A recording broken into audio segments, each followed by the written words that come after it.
আমি তোমাকে বিয়ে করতে চাই। তোমরা সবাই?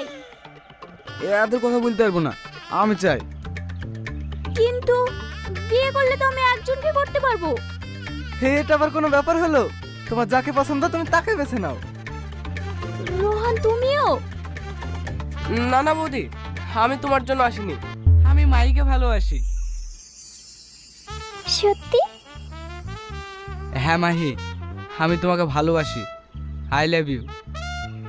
এইভাবে নয়, হিন্দি সিনেমার হিরো যেমন প্রপোজ করে আমাকে তেমন প্রপোজ করতে হবে, তাহলেই আমি উত্তর দেব। ঠিক আছে, কাল আমি হাঁটু গেড়ে আংটি হাতে সবার সামনে চিৎকার করে বলবো। ও বৌদি, বলো না তুমি কাকে বিয়ে করবা? আমি বিয়ে করতে রাজি, কিন্তু আমার একটা শর্ত আছে। কি শর্ত? যে আমাকে একটা বড় সীতাহার এনে বিয়ের প্রস্তাব দেবে, আমি তাকে বিয়ে করব।